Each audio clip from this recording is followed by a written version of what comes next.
अस्सलामुअलैकुम। फिशरीज़ की क्लास में आज हम पढ़ेंगे बेहतर किस्म की पूम तैयार करना कि हम किस तरह से बेहतर तरीके का हम पूम तैयार कर सकते हैं। इसमें सबसे पहले हमने ये देखना होता है कि हम एक कुदरती ज़राए से पूम ले रहे हैं या किसी बने बनाए तालाब से हम मछलियों का पूम ले रहे हैं।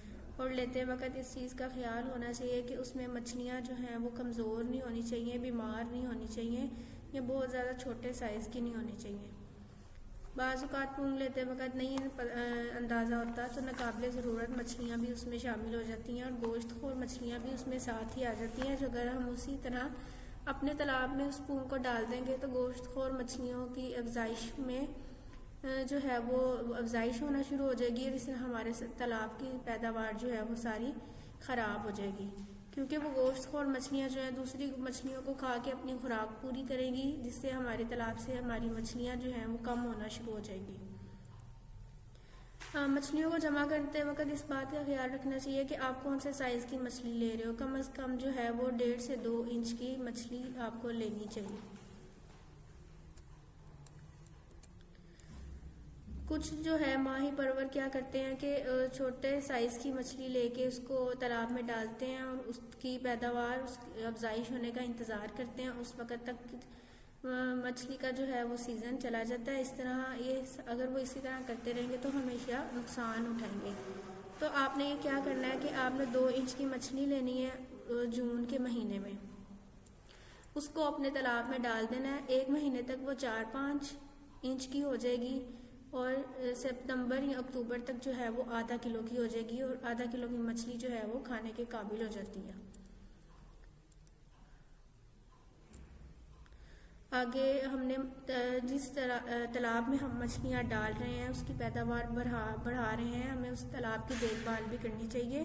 और उसकी देखभाल हमने कैसे करनी है, मछली की अच्छी देखभाल पैदावार हासिल करने के लिए ज़रूरी है कि हम तालाब की देखभाल का मुनासिब इंतज़ाम करें और उस तालाब में हमें जिस जिस चीज़ की ज़रूरत है, यानी कि चूना और खाद वगैरह मुख्तलिफ़ किस्म की खादें इस्तेमाल होती हैं, हमें खादें और चूना को बर वक्त ज़रूरत और मुनासिब वक्त पे मुनासिब मिक़दार में हमें अपने तालाब में डालनी चाहिए ताकि जो है मछलियों की अफजाइश बेहतर हो। और तालाब की पैदावार तालाब की देखभाल के लिए हमें कुछ असूलों पर अमल करना बहुत ज़रूरी है।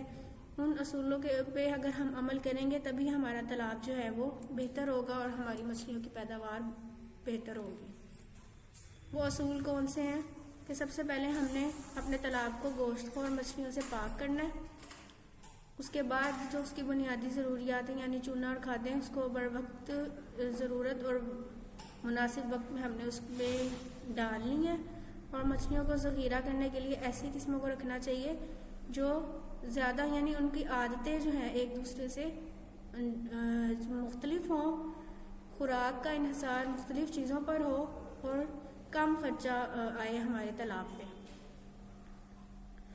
अगर हम एक जैसी आदात वाली मछलियाँ अपने तालाब में डाल देंगे तो वो एक तरह की खुराक खाएंगी और इस तरह खुराक की कमी होगी वहाँ पे और अपनी खुराक को पूरा करने के लिए वो एक दूसरे से खुराक हासिल करेंगी।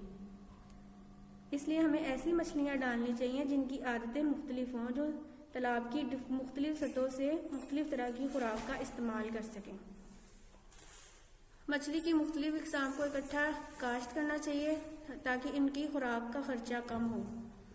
अगर इनको इजाफी खुराक हमें देनी भी पड़े तो हमने वो किस तरह देना कि इन असूलों पर अमल करके हमने उनको इजाफी खुराक देनी है कि मछलियों की ज़रूरत से ज़्यादा स्टॉकिंग ना हो, यानी तालाब के अंदर जितने एरिया का आपने तालाब बनाया उसके हिसाब से आपने मछलियाँ डालनी है, ज़्यादा तादाद में उसमें नहीं डालनी। कुदरती तौर पर मैसर नामियाती मादे कोशिश करें कि आप वो खुराक के तौर पर वो खादें इस्तेमाल करें जो कुदरती तौर पर हमें हासिल हों। देखभाल के वक्त इंतज़ामात का रोज़ाना जायज़ा लेते रहना चाहिए।